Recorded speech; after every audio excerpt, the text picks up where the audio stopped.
Bienvenue dans The Big Shift, le podcast qui explique la transition écologique avec soin. Si ce n'est pas déjà fait, abonnez-vous sur votre plateforme, activez les notifications et si le contenu vous plaît, dites-le nous avec des étoiles sur Spotify ou Apple Podcast. Et si on avait la possibilité d'avoir rapidement un autre modèle que la possession et la consommation ? La surproduction étant un facteur d'émissions de gaz à effet de serre important, quel serait le bon moyen de la réduire ? Et vite, parce que évidemment on manque un peu de temps. La réponse de Clément, c'est le partage. Et c'est aussi la réponse vers laquelle se dirigent certaines grandes entreprises de façon un peu plus lucrative. Entre servicialisation de l'économie, économie de la fonctionnalité et de la coopération, économie du partage, les modèles possibles sont nombreux et à l'essai en ce moment pour être déployés. Et c'est ça qu'on vous explique dans tout cet épisode. Pour les plus courageux, on évoque aussi les barrières de ces modèles alternatifs parce qu'évidemment, il y en a, mais assez tard dans l'épisode, je suis désolé. Bon mois d'août en tout cas, et hydratez-vous. Place à l'épisode. Bonjour à tous, bienvenue dans un nouvel épisode estival de The Big Shift. Si vous êtes des Haussiens, cet épisode doit vous surprendre à la plage ou en train de passer du temps avec votre famille, avec vos amis. On va vous proposer un épisode sur l'économie de la fonctionnalité, sur la possession. On avait eu dans le podcast, on avait eu Marine Calmet qui nous a parlé de droit de l'environnement et en fait le fait que la possession dans nos sociétés occidentales est quelque chose de très culturel et qu'en fait on peut réussir à passer outre, surtout on parlait beaucoup de possession foncière, mais voilà que c'était un des accélérateurs du dérèglement climatique. Et donc voilà, on continue un peu dans cette lignée avec Clément Eustache que je reçois aujourd'hui. Salut Clément. Salut. Comment ça va ? Écoute, ça va pas mal du tout. On sort tout juste de la canicule au moment de l'enregistrement là, donc il commence à faire meilleur. Et ça c'est plutôt chouette. Et puis je sors moi d'une belle série de journées de travail, de séminaires. Et là je suis un peu plus posé, donc c'est très bien pour moi. Super. Donc on va parler d'économie d'usage, d'économie de fonctionnalité. Tu vas nous définir tout ça, mais avant ça, est-ce que tu pourrais me parler un petit peu de ton rapport à la situation climatique ? Comment est-ce que tu te sens face à la crise climatique, la crise de ressources, la crise énergétique qu'on vit en ce moment ? Il y a un mélange de plusieurs sentiments. Il y a toujours de la peur. Il y a toujours de la peur parce que je sais qu'on va prendre cher, pour parler un peu crûment. Et j'ai la chance de pouvoir faire presque tous les jours, de travailler au quotidien à l'action contre le dérèglement climatique à mon humble échelle. Et puis un peu moins au quotidien, mais assez régulièrement quand même, à démultiplier mon propre impact en embarquant du monde sur des sujets qui pèsent. Et alors c'est un autre sujet que l'économie de la fonctionnalité, donc on n'ouvrira pas trop cette parenthèse-là, je pense, mais on forme et on fait passer à l'action pas mal de monde sur l'urgence climatique justement. Et ça, c'est ce qui me permet de cultiver la joie et donc de rééquilibrer un peu ces sentiments et de pas être juste dans la peur. Après la colère, elle est passée. Je crois que je suis un peu plus en paix maintenant là-dessus. C'est marrant parce qu'avec la plupart des invités, le passage à l'action, c'est souvent le déclencheur d'une sérénité un peu retrouvée. Même si le constat est toujours le même, même s'ils me disent en fait, j'ai eu Maxence Cordier qui me disait je suis absolument flippé et c'est ultra préoccupant à titre perso, mais le fait d'agir, même si c'est lui qui me disait que au niveau individuel, les choix sont limités, mais cette action, qu'elle soit individuelle ou collective, et la plupart du temps, collectivement, en apprenant la fraise du climat, c'est ce qui nous aide le plus à surmonter, de créer des actions collectives, c'est ce qui nous aide le plus à surmonter ces anxiétés. Mais effectivement, le passage à l'action, c'est souvent un peu la compensation première pour ne pas trop stresser quotidiennement. Ouais, c'est vraiment l'action comme le meilleur antidépresseur climatique, je pense.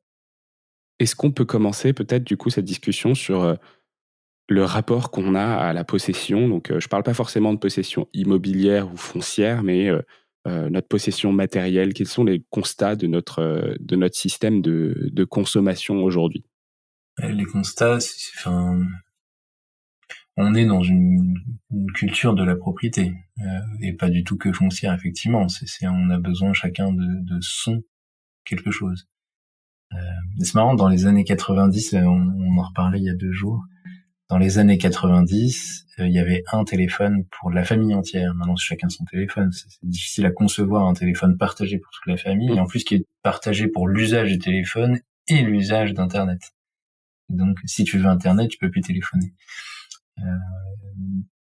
Pour autant, dans les années 90, on était déjà dans une société de la propriété à plein d'égards. Mais on voit juste que ça s'est renforcé, exacerbé, juste avec ce petit exemple-là.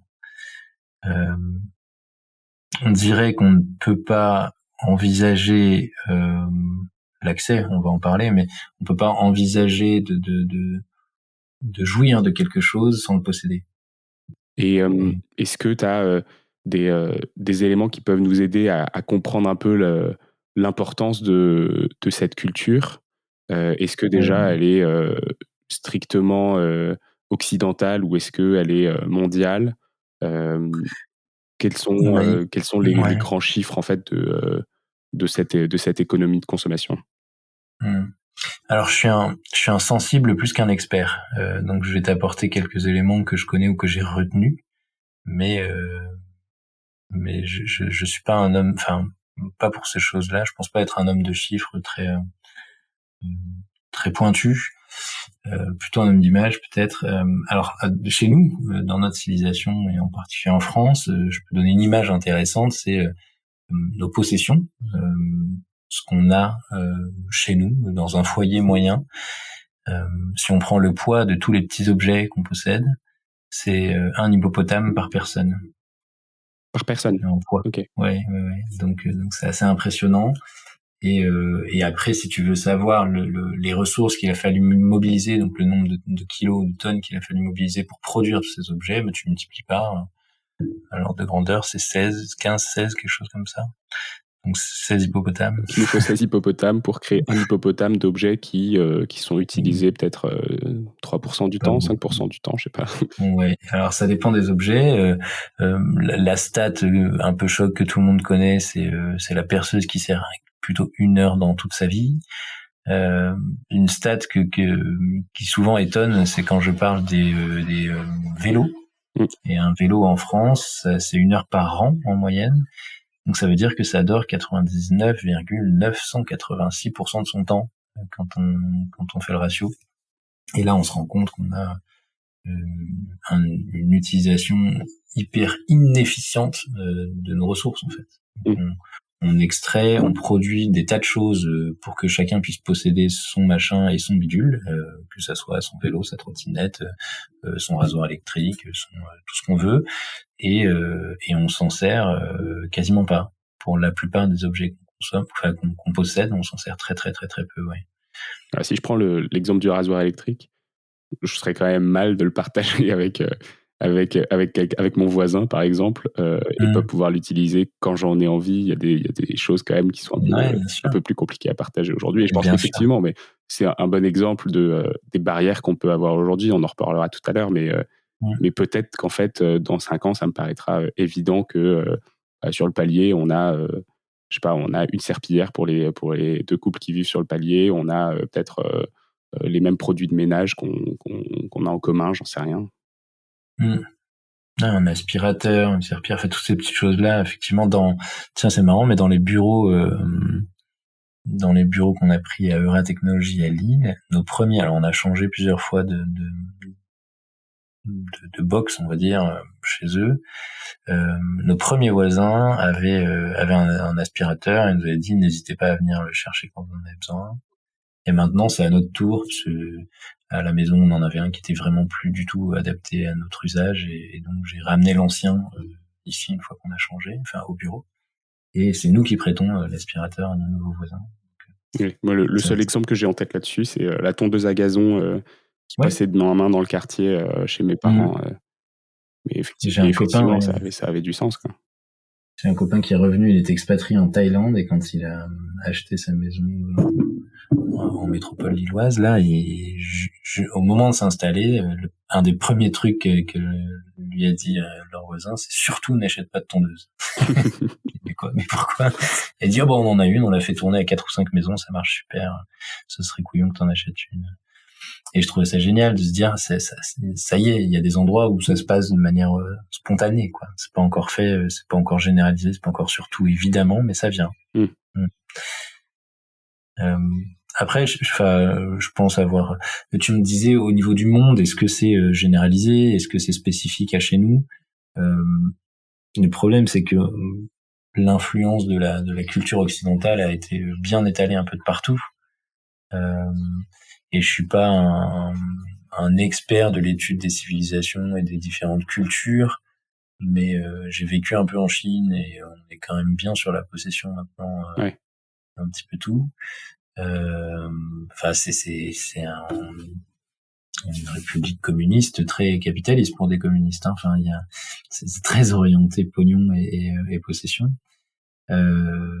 Avec quand même des différences culturelles profondes. Enfin, on voit l'influence confucéenne. Enfin, il y a tout un tas de choses, mais qui concernent pas la propriété, mais qui concernent le fait d'aller avec le flow, quoi, d'aller avec ce qui se passe, versus chez nous, trouver les modèles qui doivent régir la nature. Et si la nature rentre pas dans notre modèle, on la plie un peu pour qu'elle rentre, quoi. Ouais. Donc c'est assez amusant de voir la différence. Il y a un truc que je sais qui est étonnant, c'est les gitans culturellement ne connaissent pas la propriété. Enfin, ça n'a pas trop de sens dans leur histoire, et c'est pour ça qu'on leur attribue souvent une réputation de voleur.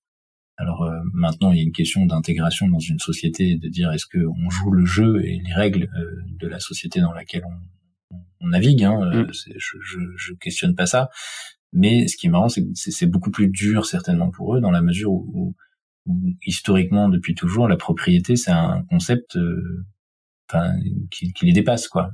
Pour eux, la nature leur offre, il faut se servir dans la nature de ce dont on a besoin quand on en a besoin, et puis on rend quand on n'a plus besoin. Ça vient de là au départ. Après, ce que ça en est devenu, c'est autre chose. Mais ça peut aussi nous interroger à nous en disant mais qu'est-ce qu'on fait?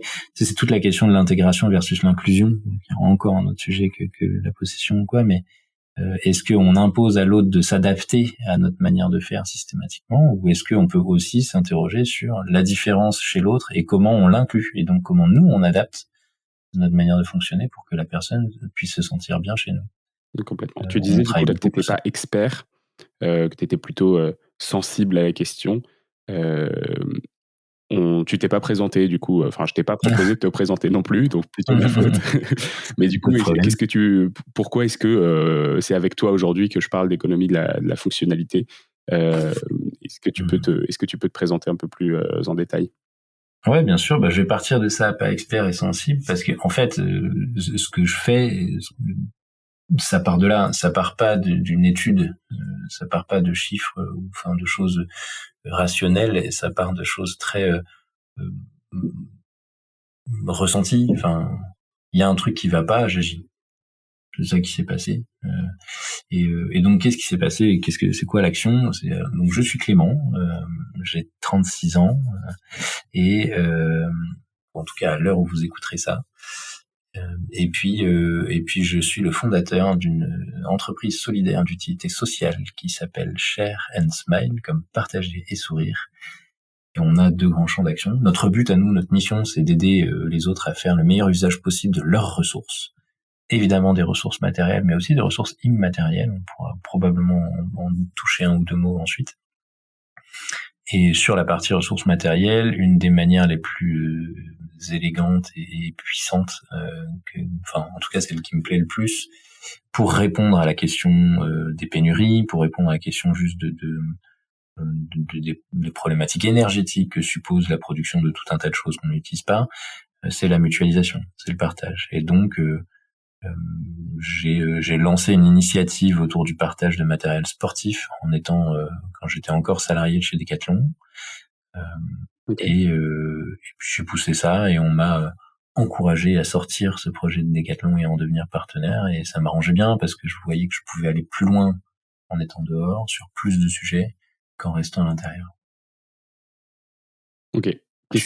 Est-ce que tu peux du coup embrayer peut-être sur cette économie de partage? On a parlé du coup plusieurs fois d'économie de fonctionnalité, de l'usage depuis le début de l'épisode. Qu'est-ce que c'est? Est-ce qu'il y a une différence entre ces termes-là? Est-ce que c'est la même chose?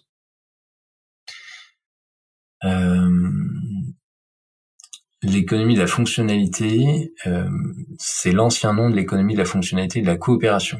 Et donc maintenant, le champ, enfin ce champ-là de l'économie, s'appelle le FC, et un petit peu plus large que juste l'usage. C'est-à-dire que souvent, quand on parle d'économie de la fonctionnalité, ne serait-ce qu'avec le nom, on en déduit que il s'agit de parler de l'usage des choses plutôt que la propriété des choses. C'est toujours vrai, mais le FC, fonctionnalité et coopération, nous invite à repenser le travail et à repenser les modèles économiques d'une manière beaucoup plus profonde que juste sur est-ce que je vends ou est-ce que je loue. C'est un petit peu simple. Et l'économie du partage, pour le coup, c'est un enfin, c'est comme ça que je le qualifierais. Encore une fois, je témoigne de mon expérience de faiseur plus que de mon savoir de savant. Et donc l'économie du partage, je la classifierais plutôt comme une sous-catégorie de l'économie de la fonctionnalité. D'accord, ok. On peut louer, enfin tu vois. Donc en fait, je sais pas, un propriétaire de voiture qui mettrait en location sa voiture sur une plateforme fait pas forcément partie de cette économie de partage. Et enfin c'est là où moi je suis peut-être pas assez expert. En même temps, ils partagent mais d'une manière rémunérée. Nous en tout cas, enfin ce que moi je pousse dans Share and Smile, c'est une forme de partage non rémunéré. En tout cas pas en argent. On reçoit plein d'autres choses que de l'argent et on s'enrichit peut-être beaucoup plus de ce qu'on reçoit au-delà de l'argent, mais du coup pas de location dans ce qu'on fait. Donc il y a des excuse-moi, il y a des catégories, enfin tu vois, il y a des niveaux de finesse, plus on va aller dans le détail, plus on va avoir des choses différentes qui peuvent se faire. Est-ce qu'il y a une raison du coup pour laquelle tu penses que la rétribution monétaire doit pas forcément être impliquée dans ce partage, ou est-ce que c'est parce que c'est une adoption plus simple pour les utilisateurs? C'est pas forcément plus simple pour les utilisateurs. Je pense que ce serait, en tout cas, ou pour le porteur de projet, je pense que ça aurait été plus simple pour nous de partir sur de la location et du coup d'avoir des modèles économiques beaucoup plus simples aussi. Un modèle classique de plateforme commissionnelle. Voilà. Je prends un petit pourcentage de la transaction à chaque fois et puis du coup c'est facile. La raison pour laquelle moi j'ai choisi cette approche, c'est peut-être parce qu'elle est pas assez représentée. Enfin, il y en a pas assez. Il y a pas assez d'occasions d'être généreux et solidaire. Et pourtant, à chaque fois qu'on est généreux et solidaire, on se fait du bien d'abord à soi et évidemment aux autres en plus. Mais tu vois, il y a tout ce truc on connaît pas assez bien nos voisins, on se sent isolé, on est de plus en plus nombreux, si on parle que de la France, on est de plus en plus nombreux en France, et pourtant on a de moins en moins l'impression de faire partie d'un collectif, d'une famille, quelque chose comme ça. Ça nous manque, la connexion humaine manque beaucoup. Et en fait, le partage gratuit, c'est un prétexte à la rencontre, et ça vient nous questionner évidemment sur notre rapport à la propriété, mais aussi sur notre rapport à est-ce que je fais confiance à l'autre. Et c'est qui l'autre? Ça veut dire quoi l'autre? C'est mon voisin, c'est juste seulement ma bande de potes, c'est un inconnu total, et même si c'est un inconnu total, est-ce que j'y vais? Comment j'y vais? Comment je me rassure? Et c'est marrant parce que ça provoque des réapprentissages de l'ouverture à l'autre, du coup. C'est tout ça qui me plaît beaucoup dans cette approche-là, c'est que à travers le partage, qui évidemment jouera un rôle, enfin la mutualisation de manière générale, qu'elle soit rémunérée ou pas, jouera un rôle fondamental dans la sobriété à laquelle on va être confronté. Enfin, on va être invité très fortement par la nature elle-même, quoi, enfin, par la physique même. On n'aura pas trop le choix, et donc autant nous y préparer déjà, entraîner les gens à partager, à mutualiser, à plus avoir la propriété comme mode de consommation par défaut.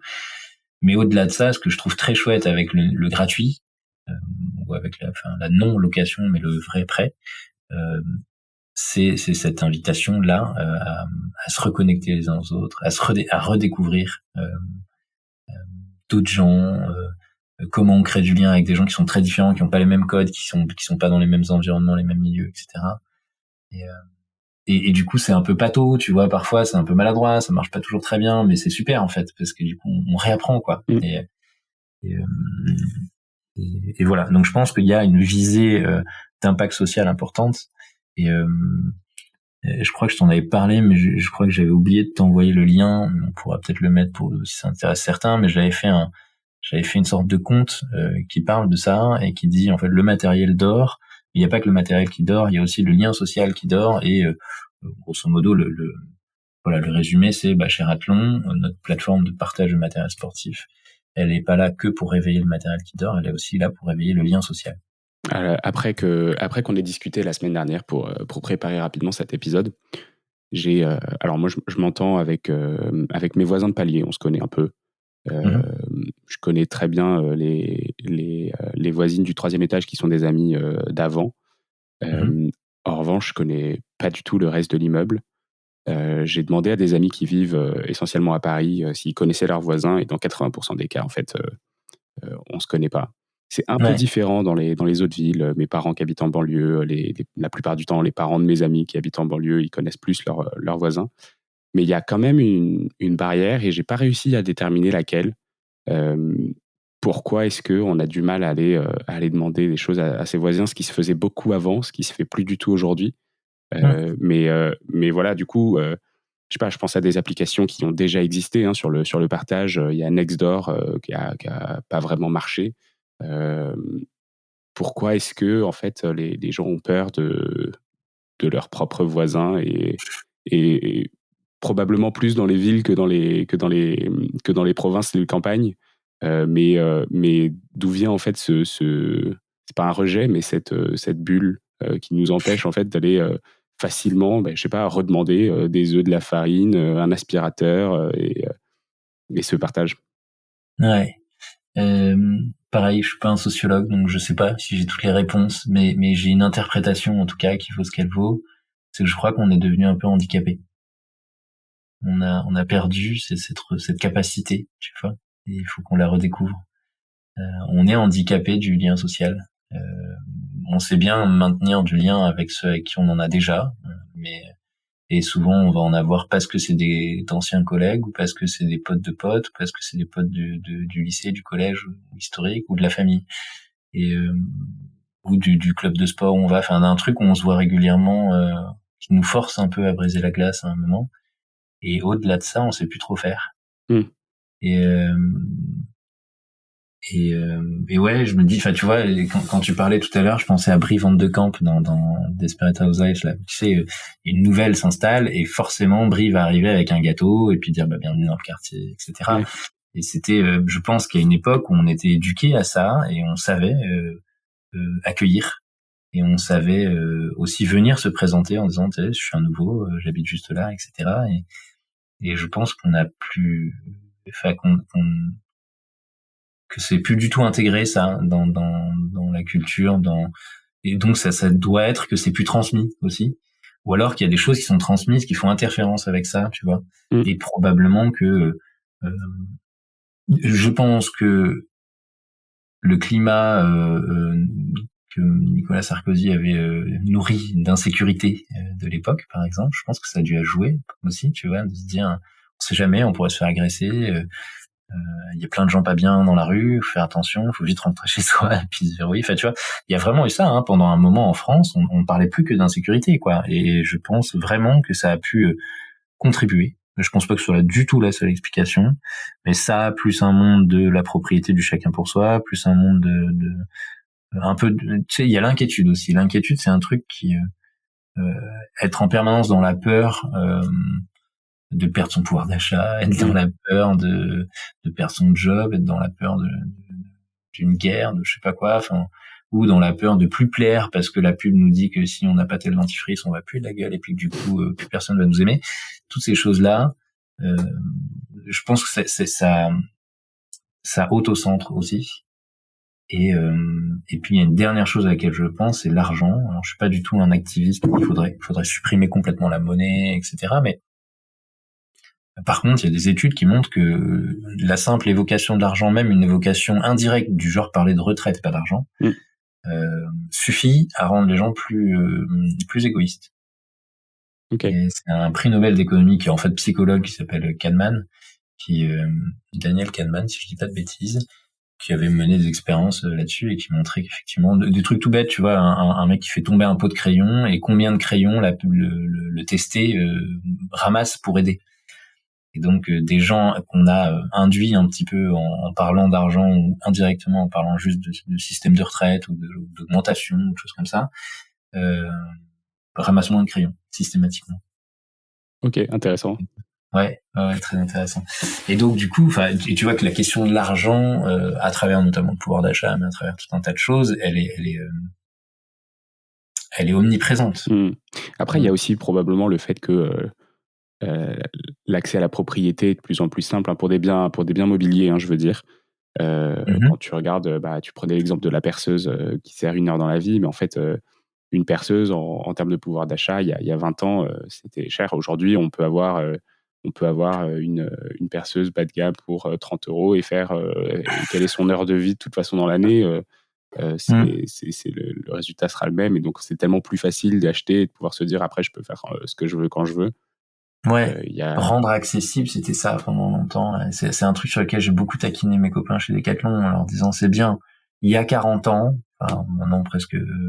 donc il y a 40 ans, dire on rend accessible le sport au plus grand nombre en rendant la propriété du matériel accessible, c'était c'était logique. Enfin, c'était dans la logique du temps. Ça n'est plus la logique du temps. Rendre accessible, c'est pas rendre accessible la propriété du matériel. On peut enlever toute la fin de la phrase, là, la propriété du matériel. Il n'y a plus besoin de ça.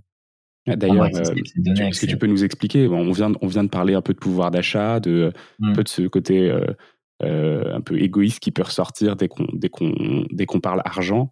Là, on parle d'accessibilité. C'est quoi du coup la différence et pourquoi est-ce que en fait rendre l'accès disponible, c'est pas rendre l'accès à la propriété disponible?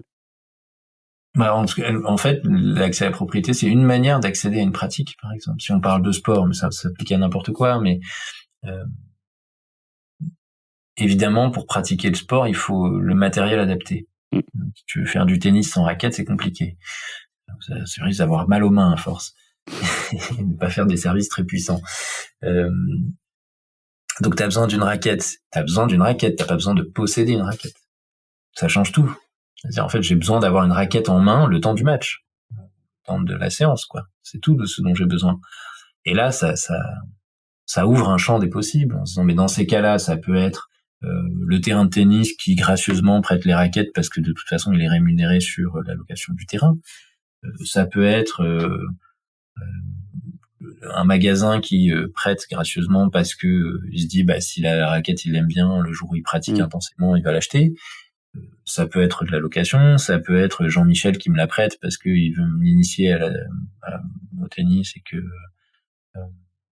il veut pas que ça soit un frein. Enfin, il y a plein de manières ensuite d'accéder à la pratique sans forcément devenir propriétaire. Et je comprends bien pour des usages qui sont des usages nécessaires. Tu vois, on s'en fout de l'aspirateur qu'on utilise, on s'en fout j'en sais rien, de la voiture qu'on prend pour aller en week-end s'il y en a besoin parce qu'elle est prêtée. En soi, que ce soit une C3, une 308, on s'en fout. La raquette de tennis, si tu as joué plusieurs fois, tu vas rapidement te dire ah ouais, mais en fait c'est pas il y a une raquette de tennis et j'utilise une raquette de tennis, il y en a 100 modèles différents. Moi, je sais que j'aime jouer avec ce type de cordage, ce type de tension, ce type de raquette. Pareil, si je fais du vélo, en fait, mon voisin, il peut me prêter un vélo, mais moi, c'est pas ce type de vélo dont j'ai besoin pour faire mon sport. Et je pense que en termes de fonctionnalité, oui, c'est un vélo, mais pour les loisirs notamment, et quand on commence à aimer et à s'impliquer, en fait, la possession devient quasiment indispensable à cause de la spécialisation des matériels aujourd'hui. Et Decathlon, ils ont effectivement, tu disais, ils ont rendu la propriété ultra accessible, et en même temps, ils ont réussi à rendre la spécialisation des sports accessibles, par exemple. Ouais. Et en fait, je trouve que c'est super OK. À partir du moment où tu as ce niveau d'exigence, c'est que tu as un niveau de pratique intense. Suffisamment intense pour que tu puisses faire la différence entre les cordages d'une raquette, par exemple, tu vois. Enfin, moi, ça me passe parce que j'y connais rien. Tu vois, tu me donnes n'importe quelle raquette, je vais voir qu'elle est très légère. Si elle est en carbone, je dis oh là là, enfin, tu vois, mais c'est tout. Et donc, à partir du moment où tu fais cette différence, c'est que tu as une pratique suffisamment intense pour que ça soit beaucoup plus justifié de posséder, je pense. Tu vois, il y a aussi ça. Et j'ai pas du tout un regard dogmatique de dire on devrait plus jamais rien posséder. Et je pense que c'est plutôt se poser la question de est-ce que j'en suis là? Est-ce que j'en suis au niveau où maintenant c'est pertinent de posséder? Et ça, on se pose jamais la question comme ça, en fait. Si j'en suis pas encore là, tu vois, moi, je veux m'amuser à bricoler un peu, mais alors que comme il fait chaud, moi, j'ai décidé d'aménager mon bureau dans ma cave, et donc c'est plutôt chouette, mais elle est pas très aménagée encore, donc il va falloir faire un peu de bricolage. Moi, je l'ai en visio, mais vous aurez que l'audio. Et ouais, dommage, vous verrez pas la Batcave. Et donc il y a comment dire, il y a du boulot, tu peux le voir, et pour autant, je suis pas encore un vrai bricoleur, tu vois. Et je sais pas si après ça, je vais faire des choses. Et donc, je vais plutôt avoir tendance à me faire prêter du matos adapté, pour le coup, plutôt que d'acheter une pauvre perceuse à 30 € qui va jamais réussir à percer du béton de toute façon. Donc, on va plutôt aller là-dessus. Et puis après, si j'y prends goût et si je me sens compétent et qu'il y a d'autres choses à faire, peut-être que je vais dire, bah maintenant, ça vaut le coup d'investir. Enfin, tu vois, on est vraiment sur cette logique-là, de se dire. Enfin, moi, en tout cas, je trouve chouette qu'on puisse, par défaut, se dire, je découvre quelque chose, je veux accéder à quelque chose, mais c'est pas du tout la norme chez moi, c'est pas du tout une habitude ou quelque chose comme ça. Dans ces cas-là, autant emprunter, autant louer. Et pour le coup, ce qui est vachement intéressant aussi, tu vois, je reviens sur rendre accessible. On va revenir sur le sport. Chez Decathlon, rendre accessible, oui, les pratiques spécifiques, pour les gens qui sont d'un certain niveau, ils vont investir, et il y a une logique de montée en gamme, du coup. Tu vois, la logique, quand on prend par la clé de la propriété, on va dire, un débutant va acheter un vélo un peu tout pourri, par exemple, et puis après, il va monter en niveau, en intensité de pratique, et il va monter en gamme. Il va prendre un milieu de gamme, puis après, quand il commence à devenir vraiment exigeant, il va prendre en haut de gamme. Ce qui est couillon, c'est que quand tu prends un débutant, tu lui donnes un vélo qui est un peu tout pourri. Donc tu facilites pas l'apprentissage, tu rends pas accessible la pratique, enfin tu rends moins accessible la pratique. À l'inverse, si on est dans l'économie de la fonctionnalité, si on vend l'usage par exemple, ou si on vend, enfin, on peut envisager de se dire, et pourquoi pas pour les premiers pratiquants, leur amener des vélos beaucoup mieux pensés pour leur confort notamment, et pour qu'ils se sentent sécurisés. Et là, d'un coup, on favorise l'accès à la pratique. On rend accessible la pratique. Et c'est ok parce que, évidemment que ça coûte plus cher, mais comme il n'a pas besoin d'acheter la bécane, et qu'on se dit qu'on va plutôt s'y retrouver en la louant, par exemple, bah dans ces cas-là, on peut se permettre d'apporter plus de valeur, même si le coût de revient n'est pas le même. Et ça ouvre un champ des possibles vachement intéressant pour aller travailler une accessibilité démultipliée, tu vois. Donc on est encore plus dans leur mission quand on fait des choses comme ça. Qu'est-ce que tu partages, toi, au quotidien? C'est quoi les trucs que tu utilises de tes voisins ou et qu'est-ce que toi, tu prêtes? Je prête, bah là, je m'apprête à prêter une raquette de paddle que, voilà, j'ai prêté souvent, à l'époque, pas mal de vélos, et maintenant que je suis un peu excentré je suis un peu plus en banlieue de Lille, on m'en demande beaucoup moins.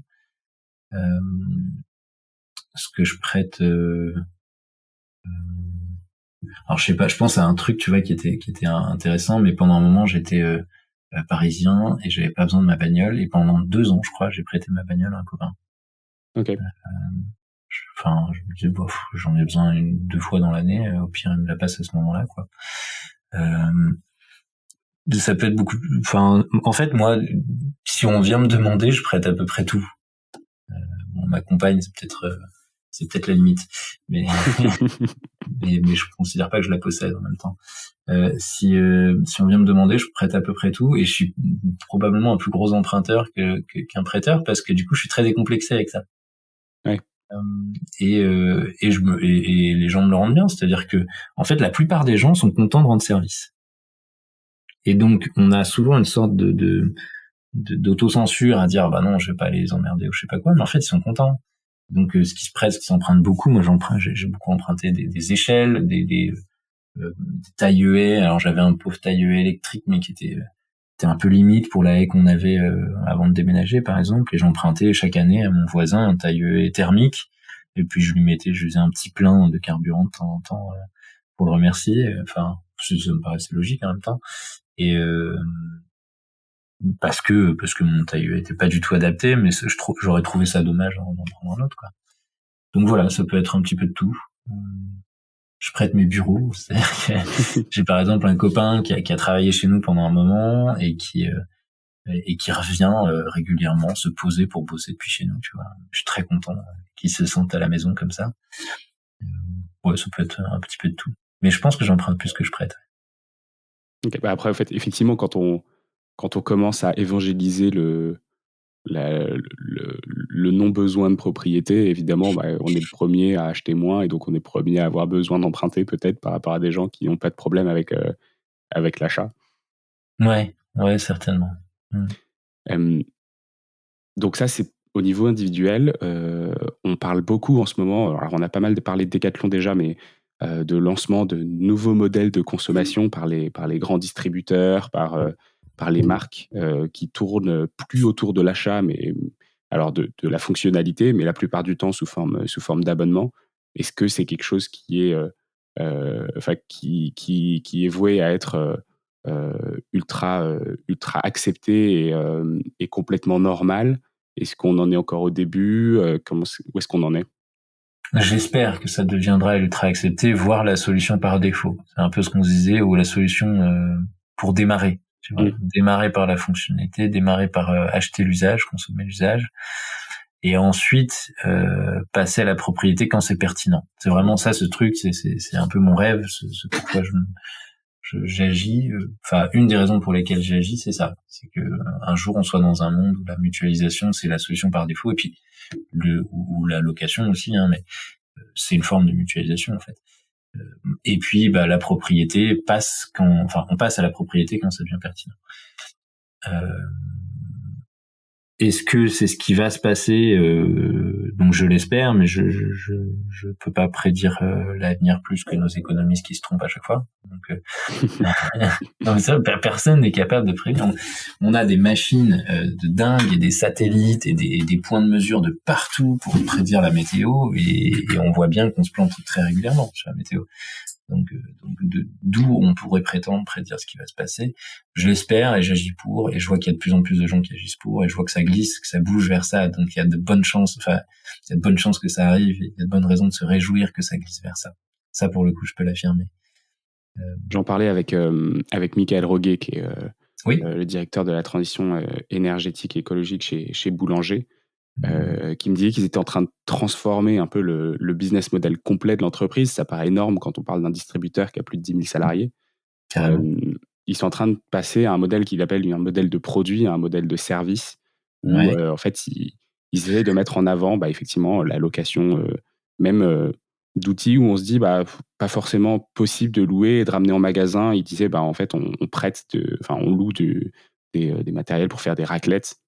Et en fait, on peut se dire, ouais, mais qui viendrait chez Boulanger pour prendre pour une soirée un matériel à raclette qui va rendre peut-être, je sais pas, gratté par un poêlon, ou j'en sais rien, qui sera pas forcément en bon état. Est-ce que ça pourra être utilisé derrière? Et c'est des très gros enjeux pour des distributeurs qui ont toujours été habitués à vendre des produits en parfait état. Et j'ai l'impression que c'est une grosse marche encore à monter, quoi.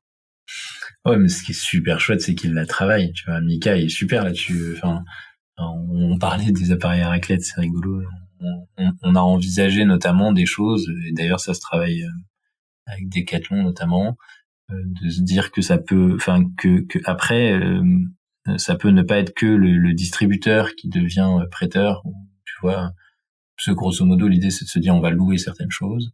On va peut-être en prêter certaines autres dans certains cas pour des durées différentes, parce que ça nous intéresse de faire plus de liens, rien que ça, tu vois, ou ça nous intéresse de récompenser la fidélité de certaines personnes à travers ce genre de choses, d'actions. Et du coup, cette notion de fidélité et de programme de fidélité est en train de muter vers une notion de programme d'engagement dans laquelle on t'invite toi-même à devenir acteur. Et donc pas juste je consomme donc j'ai des points, donc j'ai des privilèges, mais j'agis donc j'ai des privilèges. Et ça représente, comment est-ce que ça se concrétise? Comment ça se concrétise? Tu vois, avec Decathlon, avec un magasin là en pilote, on va lancer un petit dispositif où Donc eux, ils ont un nouveau programme d'engagement, Decathlon, où quand tu achètes des trucs, t'as des points, mais quand tu fais du sport, t'as des points aussi. Quand tu fais des choses responsables pour la planète, t'as des points aussi. Et du coup, se prêter du matériel sportif, c'est clairement dans la ligne de la mission de Decathlon de rendre accessible le sport au plus grand nombre, durablement en plus, et ça consomme la planète, donc c'est super. Donc il n'y a pas de raison de pas récompenser ça. C'est un peu ça la logique. Et donc l'idée, c'est de se dire, bah si tu fais partie du programme de fidélité de ce magasin et qu'en plus tu t'inscris sur Sheraton, tu vas à chaque fois que tu prêtes du matériel gagner des points. Et Sheraton qui est du coup une des briques de Share and Smile.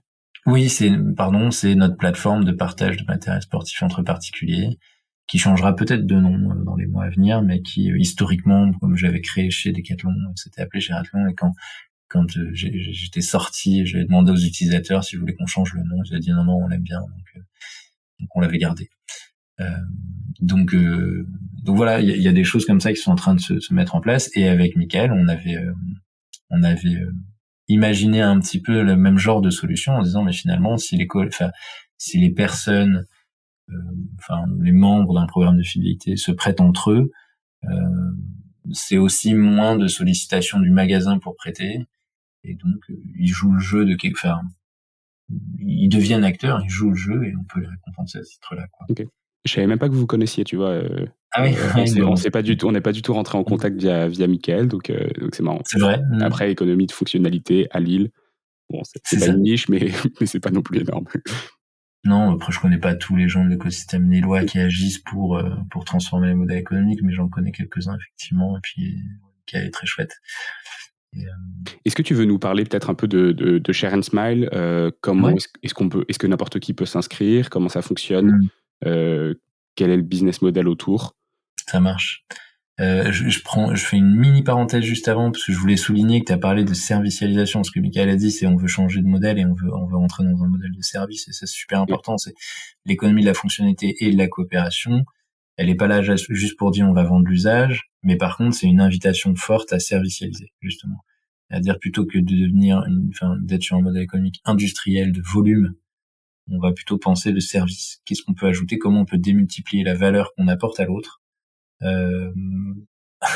En gros, démultiplier le ratio valeur apportée sur matière, on pourrait dire, tu vois, sur matière mobilisée. Et ça paraît compliqué à mettre en place, et pourtant, Decathlon, du coup, qui a fait un essai sur quelques magasins en Belgique, je crois, où en fait, ils mettent donc des paliers d'abonnement à 20, 40 et je sais plus combien d'euros, qui donnent accès donc à un plafond de valeur de matériel sportif. Donc pour 20 euros par mois, vous pouvez échanger pour 400 euros de matériel quand vous voulez, etc. C'est un peu le Netflix du sport qu'ils sont en train de tester. Et en fait, ouais, exactement. Et en fait, ils disent que c'est ultra rentable. Donc c'est probablement compliqué à mettre en place parce que ce sont des flux logistiques qui sont complexes. Mais en fait, c'est pas uniquement pour le bien de la consommation. C'est effectivement bénéfique pour les marques, bénéfique pour ceux qui se lancent sur des nouveaux sports et qui ont envie de tester. Et puis effectivement, ça a un impact fort sur la production a priori. Ouais, ça va être chouette. En vrai, ils sont encore en train de tous de chercher les paramètres de l'équation, un petit peu comment on va faire pour que ça soit rentable. Decathlon fait beaucoup de choses autour de la location tout court aussi, courte durée, longue durée, etc. Tout n'est pas encore complètement calé. Tu vois, il y a pas longtemps, il y a Kiabi, il y a un an à peu près, avait lancé la location de vêtements de grossesse. Et finalement, ils ont arrêté. C'est le même groupe, c'est Mullier, du coup. Ouais, c'est l'écosystème Mullier, là, Boulanger, Kiabi, Decathlon, tout ça, c'est le Mullier. Et Kiabi, Nicolas Hénon qui a recruté Mickaël chez Boulanger, c'est l'ancien DG de Kiabi. Oui, c'est ça. Tu vois, il y a peut-être aussi des raisons à ça, parce que Nicolas maintenant lui a lancé toute une communauté Mullier et plus large autour de l'action pour la planète, et il était très people et planète, et puis cette communauté-là est très orientée planète. Donc bon, ça bouge quoi, et c'est toujours un peu les mêmes visages qu'on retrouve derrière. Et je me suis un peu perdu. Ouais, je voulais juste dire que voilà, il y en a pas mal, mais Kiabi, tu vois, par exemple, ils ont lancé ça l'année dernière et finalement ils l'ont stoppé, donc ça veut dire qu'ils n'ont pas réussi à trouver les paramètres qui faisaient que c'était équilibré. Donc ils sont tous en train de chercher. Et tu me parlais, tout à l'heure avant l'enregistrement, Tu mentionnais quand j'avais dit que certains sont en retard déjà. Enfin, en gros, tout le monde est à fond sur la seconde main, mais la seconde main, c'est déjà complètement mainstream, c'est déjà bien dominé par Vinted. Si on est juste à se dire il faut qu'on fasse la seconde main, on est déjà en retard. Là, les sujets dont on vient de parler, c'est des sujets de servicialisation beaucoup plus avancés. De dire comment est-ce qu'on fait pour vendre l'usage, quelles formules peuvent fonctionner, sont équilibrées, marchent mieux pour la planète, mais aussi pour notre compte d'exploitation, etc. Là, il y en a qui sont en train de chercher ça et qui se cassent un peu les dents, mais qui progressent, qui apprennent. Et donc, c'est super bon signe pour le collectif, pour la planète, parce que ça va changer les modes de consommation au fur et à mesure. C'est aussi un gros warning pour ceux qui s'y mettent pas. Attention les gars, vous risquez d'être dépassé assez vite. Tu vois. Donc c'est même une question stratégique pour ceux qui disent ouais mais ça, nous on est bon dans la propriété. Ouais, c'est intéressant. Alors j'ai un peu peur aussi alors je sais pas dans quelle mesure c'est sur tous les secteurs, mais d'un emballement où en fait finalement cette accessibilité fait que il y a plus de valeur à l'objet si tu veux, et donc il y a plus, on prend plus soin, on abîme parce que en soi fondamentalement c'est pas à moi, je paye un abonnement cher. Et tu vois, je pense aujourd'hui c'est assez répandu, hein, les téléphones en abonnement. Il y en a beaucoup qui n'achètent plus leur téléphone et qui en fait ont un abonnement à 30 € par mois pour avoir le dernier téléphone, et qui en fait ont la possibilité de changer tous les ans et demi, tous les 2 ans de téléphone, parce qu'en fait ils sont dans l'usage, et donc la propriété du matériel n'a pas de sens, et fondamentalement du coup on peut changer ce matériel beaucoup plus régulièrement. Et ça, est-ce que c'est pas juste l'autre côté de la pièce qui peut être un peu le penchant, le mauvais penchant de la chose?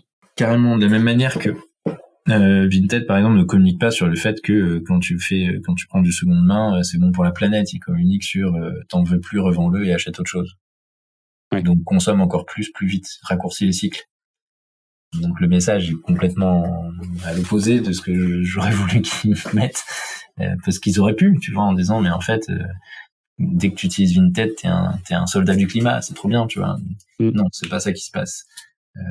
Et donc il y a potentiellement une intensification des rotations, alors que bon, on aurait pu quand même garder un peu plus longtemps. Tout un tas de choses comme ça. Excuse-moi, je refais le tri dans mes idées parce que j'avais pas mal de réactions à ce que tu disais.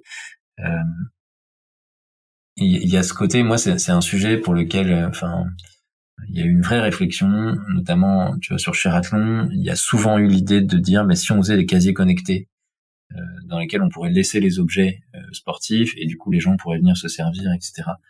Et, d'ailleurs, il y a un copain qui s'appelle Yann Lemoine, que tu pourrais même interviewer, qui est super chouette, et qui a un projet qui s'appelle les biens en commun. Et la proposition, c'est celle-là, c'est de dire on met un aspirateur, une planche à repasser, un fer à repasser, tout un tas de trucs comme ça dont on n'a pas besoin tout le temps, dans des casiers en bas de l'immeuble, et puis quand on en a besoin, on va le chercher. C'est très sympa, mais moi, il y a un truc qui me gêne, c'est justement le fait qu'on se déresponsabilise sur l'état du matériel potentiellement, à partir du moment où on dépersonnalise le prêt. Et donc, moi, ce que j'ai observé, c'est que quand des gens empruntent à quelque chose et pas à quelqu'un, c'est un peu comme quand on loue une voiture, il y a assez peu de gens qui font attention en prenant un dos d'âne. Ou en montant un trottoir, ils disent je m'en fous, ça va pas se voir de toute façon, on contrôle à la fin. Donc ils bourrinent quoi. Et alors que si je te prête ma voiture, il y a des chances que tu veuilles en prendre soin parce que c'est moi. Et donc avoir un visage en face du partage, ça change beaucoup de choses, je trouve. Et donc j'ai toujours été très vigilant à ce que les partages soient personnifiés, tu vois, à ce que systématiquement c'est bien à quelqu'un qu'on emprunte et pas à une institution.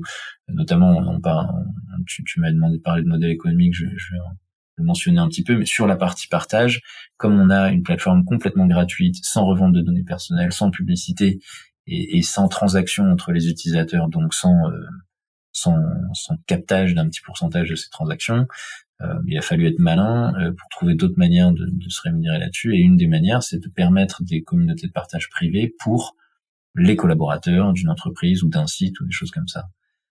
Et certains de nos clients, c'est les gestionnaires d'un site où il y a un certain nombre de personnes. Donc, je pense au directeur d'un entrepôt logistique, ou alors ou par exemple, il y a la directrice du site où tous les informaticiens ou presque de Decathlon sont en métropole lilloise.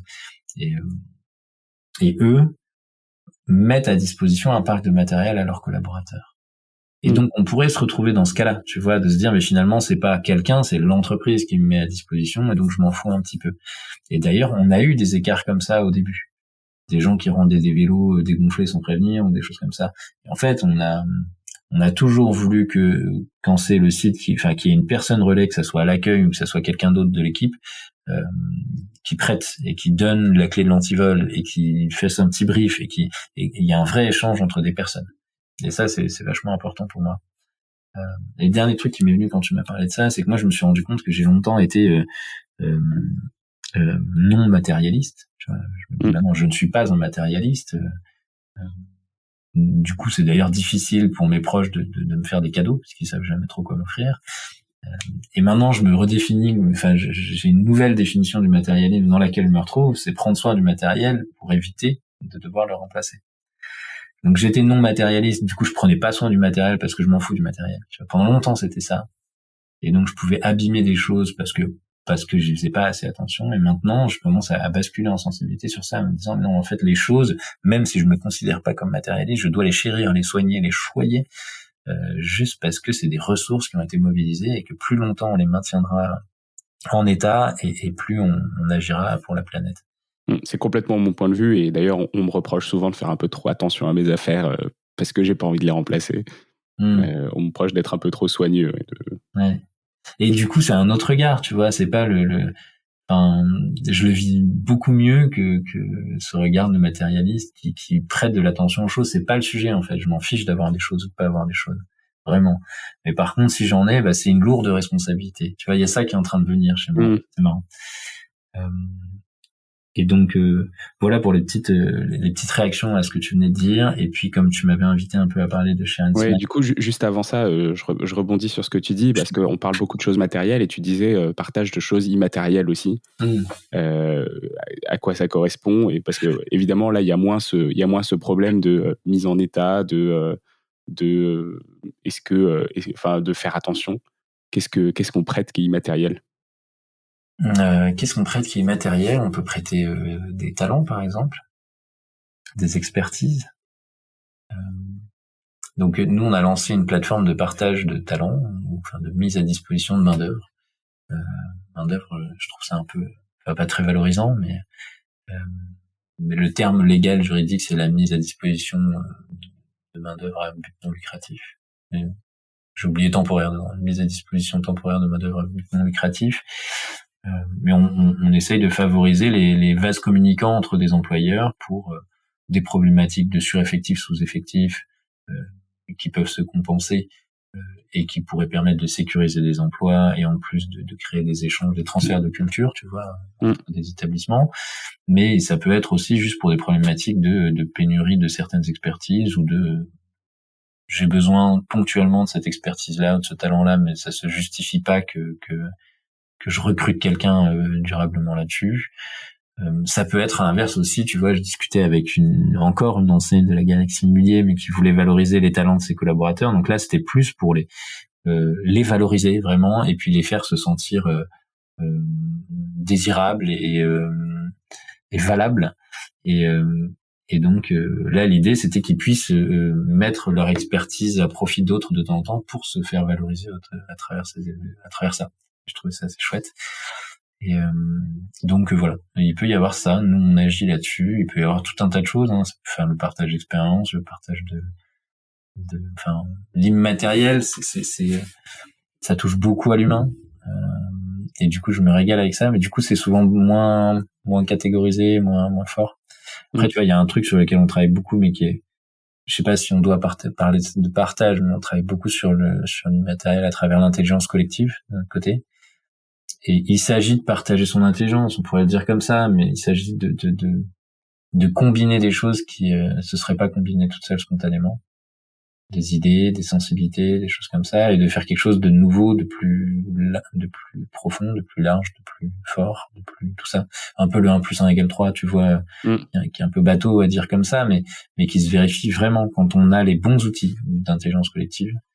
Et ça, c'est très intéressant, parce que c'est le C de EFC, c'est la coopération, en fait. Et on se rend compte que l'économie de la fonctionnalité toute seule, elle clopine un peu boiteuse. Il y a d'énormes sujets de repenser les coopérations, les interactions, à partir du moment où on va parler de partage, à partir du moment où on va parler de comment on vit mieux ensemble, comment on fait mieux ensemble, comment on intègre nos externalités dans nos modèles économiques. Pour ça, il va falloir coopérer.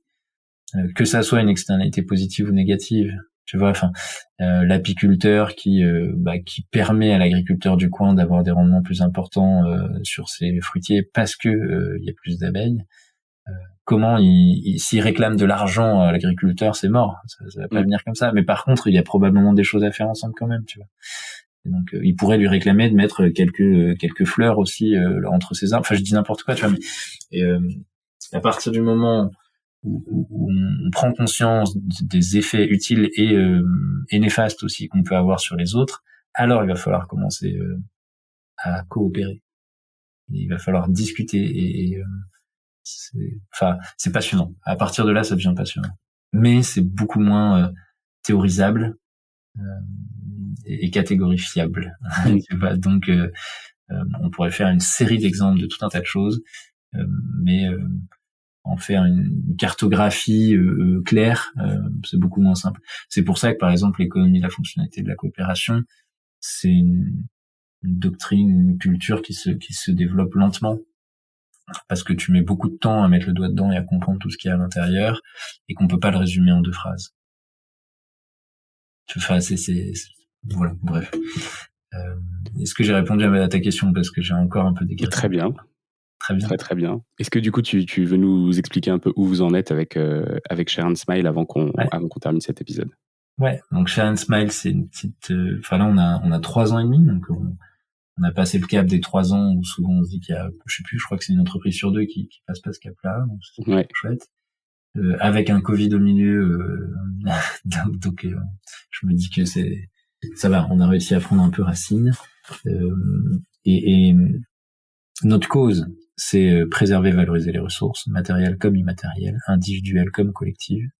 Notre mission, c'est d'aider les autres, je disais tout à l'heure, à faire le meilleur usage possible de leurs ressources. Et du coup, pour ça, on peut faire plein de choses, et on a des activités autour du partage qu'on a pas mal évoquées là, avec, alors je vais y répondre quand même, parce que tu disais, est-ce que c'est gratuit, est-ce qu'on peut utiliser? Oui. Donc il y a share@athlon.com, SHARE comme partager, et puis athlon comme la fin d'un pentathlon, d'un triathlon ou d'un décathlon évidemment, dans laquelle on peut s'inscrire de n'importe où. Il y a aucun coût caché ou quoi que ce soit, et on peut prêter et emprunter du matériel au grand public comme ça. Là où on fait payer, c'est si les gens veulent créer des communautés de partage privées, dédiées à un ensemble de potes ou à un ensemble de collaborateurs, à un club sportif ou peu importe. Donc on a cette activité autour du partage, on a cette activité autour du partage de main d'œuvre aussi du coup, et puis on accompagne des démarches de partage, et donc ça c'est le début vers notre deuxième branche qui est plutôt du conseil, mais qui est très intégrée finalement, c'est vraiment pas hermétique entre les deux. On fait beaucoup d'accompagnement sur des démarches qui peuvent être du partage, sur des démarches de manière générale à impact social et ou environnemental, et dans lesquelles pour lesquelles on va à chaque fois faire du sur-mesure. On fait beaucoup d'assemblage sur-mesure en piochant dans différentes expertises. Donc tu vois, on n'a pas des produits types, on en a un maintenant, je vais le mentionner juste après, mais la plupart de nos interventions sont vraiment faites sur mesure, en piochant dans l'expertise en intelligence collective, dans l'expertise dans les nouveaux modèles économiques, l'économie de la fonctionnalité de la coopération, tous ces sujets-là, notre capacité à détecter l'utilité qui dort dans les ressources des autres. Vraiment notre super pouvoir, tu vois, c'est le vélo, les 99% du temps du vélo. Ouais, c'est ça. Voilà. Et moi, ce qui est marrant, c'est que je le vois partout. Je vois une cantine dans une école. Je me dis, il y a des lave-vaisselle industriels qui ne servent pas à l'essentiel du temps. Et je connais des copines qui sont en train de faire mais ça elles l'ont déjà repéré évidemment, mais qui sont en train de réinventer la consigne dans les Hauts-de-France pour les bouteilles. Donc ça c'est bon, ils sont en train ils viennent de finir une levée de fonds pour construire pour investir dans des laveuses industrielles et tout, donc c'est top. Mais ils ont la même chose au niveau des plats. Donc des plats consignés en verre, et donc ils pourraient très bien utiliser les lave-vaisselle de compète qu'il y a dans les cantines des écoles, tu vois. Enfin, voilà. Et donc c'est un exemple, parce que sinon je m'arrête plus avec ces choses-là, mais on a ce détecteur à utilité qui dort qu'on met au service des autres, avec tout un tas d'idées derrière, à force de s'inspirer, à force de s'intéresser à tout un tas de choses, plein d'idées de qu'est-ce qu'on pourrait en faire d'autre pour démultiplier la valeur, l'utilité de tes ressources. Et donc voilà, toutes ces expertises. Après, il y a des expertises plus classiques. On sait bricoler des trucs avec du numérique, donc on fait des trucs marrants avec du numérique. Et puis, j'ai beaucoup d'expérience en gestion de projet, donc je peux la mettre à disposition aussi, évidemment. Donc voilà, on combine un peu ça, et puis on commence à avoir des expertises climatiques un peu plus fortes. On va intégrer de l'expertise en bilan carbone là, chez nous à partir de la rentrée. Donc voilà, ça se construit. Et il y a un produit type qui s'est mis en place à la base en construisant quelque chose sur mesure il y a 1 an, qui est une formation à l'urgence climatique. On ne se contente pas de faire une fresque du climat, on utilise cet outil-là, mais on le dépasse assez vite en disant on te fait prendre conscience de la mécanique, des enjeux, on te traumatise bien sur la gravité des enjeux et sur le fait que les conséquences... Ouais, mais on va un peu plus, même dans le trauma, on va un peu plus loin. On a d'autres contenus qui font vraiment partie en énergie très basse. C'est délibéré, hein, en énergie très basse au moment de la prise de conscience, après la fresque. Et ensuite, on te remonte, on te sort du trou, et puis ensuite on te propulse jusqu'à la Lune. Façon de parler, mais c'est vraiment ça, une montagne russe émotionnelle, mais qui est conçue exprès comme ça, dans l'après-midi, où on te fait prendre conscience qu'en fait l'échelle de temps elle est encore jouable, l'échelle de temps qu'on a pour renverser la situation, c'est encore jouable, et puis voilà un plan, notamment on utilise notamment la fresque de Renaissance écologique qui gagnerait à être plus connue, et que je t'invite à aller regarder si tu connais pas. On mettra les liens en description. Ouais, n'hésite surtout pas. Et donc, en gros, on a un plan de quelque chose de neutre en carbone, pacifique, créateur de valeur économique, donc avec du boulot pour tous, qui n'a rien d'impossible et qui est franchement pas désagréable. Et ça change beaucoup de toutes les dystopies dont on peut parler quand il s'agit de la crise climatique. Et une fois qu'on a ce plan-là, on va construire des projets qui nous amènent vers ça. Et on va faire prendre des engagements une fois qu'on aura construit ces projets-là. Et ça marche super. Donc tu finis en énergie très très positive à la fin de ce truc-là, et je pense que c'est ce qui fait que ça a beaucoup de succès aujourd'hui et que c'est devenu un produit standard, c'est que il y en a plein qui nous ont appelé en disant on veut la même chose que ce que t'as fait avec Rodolphe, est-ce que tu peux nous lancer, et puis hop, c'est parti quoi. Donc super. Ouais, c'est chouette. Donc voilà pour Share and Smile et pour ce qu'on fait. Donc après il y a des infos sur shareandsmile.org évidemment. Il y a un chantier perpétuel, donc il y a des pages très bien faites et des pages encore très brouillons. Je m'en excuse, mais notre manière de fonctionner, on est en permanente réinvention. Donc on n'est jamais complètement propre et complètement fini dans ce qu'on fait. Et je l'assume. Et puis il y a Shareathlon où vous pouvez vous inscrire, vous pouvez partager avec grand plaisir. Magnifique. Mais écoute, merci beaucoup Clément pour cette heure passée ensemble. Bravo à tous les auditeurs qui nous ont suivis jusque-là. Et on se retrouve dans 15 jours avec un nouvel épisode estival. Salut à tous. Salut, merci Xavier. Salut Clément. Et prêtez-vous les uns les autres. Ouais, comme disait Jésus, c'est ça ? C'est ça, exactement. C'est la fin de cet épisode de The Big Shift. J'espère qu'il vous a plu et que vous en avez retiré quelque chose pour votre vie quotidienne. C'est ça le plus important. C'est beaucoup plus simple de parler du sujet sensible de l'environnement quand ses amis ou sa famille sont vraiment informés. Alors partagez le plus possible The Big Shift, ça aidera tout le monde. Et si vous avez des questions, des sujets que vous souhaitez qu'on aborde, des invités que vous voulez entendre, ou tout simplement que vous voulez qu'on discute de cet épisode, envoyez-moi un message sur LinkedIn. The Big Shift est produit par Echoes Studio. Si vous avez un projet audio, contactez-nous sur www.echoes.studio. Merci d'avoir écouté jusqu'au bout. Je vous retrouve très bientôt pour un nouvel épisode.